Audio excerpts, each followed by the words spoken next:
किताब हयात से ज़बूर 21 बादशाह के लिए शुक्रगुजारी। ए खुदावन, तेरी कुव्वत से बादशाह खुश है और तेरी इमदाद से वो किस कदर शादमान है। तूने उसे उसके दिल की आरज़ू अता की है।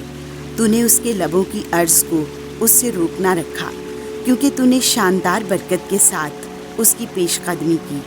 तूने खालिस सोने का ताज उसके सर पर रखा। उसने तुझसे ज़िंदगी चाही तो तूने हमेशा के लिए उसे उम्र दराज़ी बख्शी।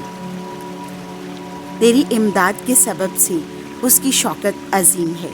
तूने उसे हशमत और जलाल से आरास्ता किया, क्योंकि तूने उसे हमेशा के लिए बरकत का बाइस बनाया और अपने हुजूर में उसे फरहत से मसरूर किया। क्योंकि बादशाह का तवक्कुल खुदावंद पर है और हक ताला की शफ़क़त की बदौलत उसे जुम्बिश ना होगी। तेरा हाथ तेरे तमाम दुश्मनों पर पड़े, तेरा दहना हाथ तेरे कीनावरों को ढूंढ निकाले। जब तू ज़ाहिर हो तो उन्हें ऐसे जला जैसे कि जलती भट्टी में जलाते हैं।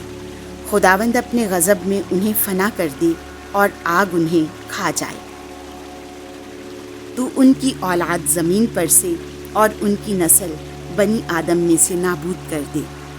अगरचे उन्होंने तेरे खिलाफ बदी का मंसूबा बांधा है और फरेब की तदबीरें की हैं, पर वो कामयाब ना होंगे, क्योंकि तू उन्हें भगा देगा।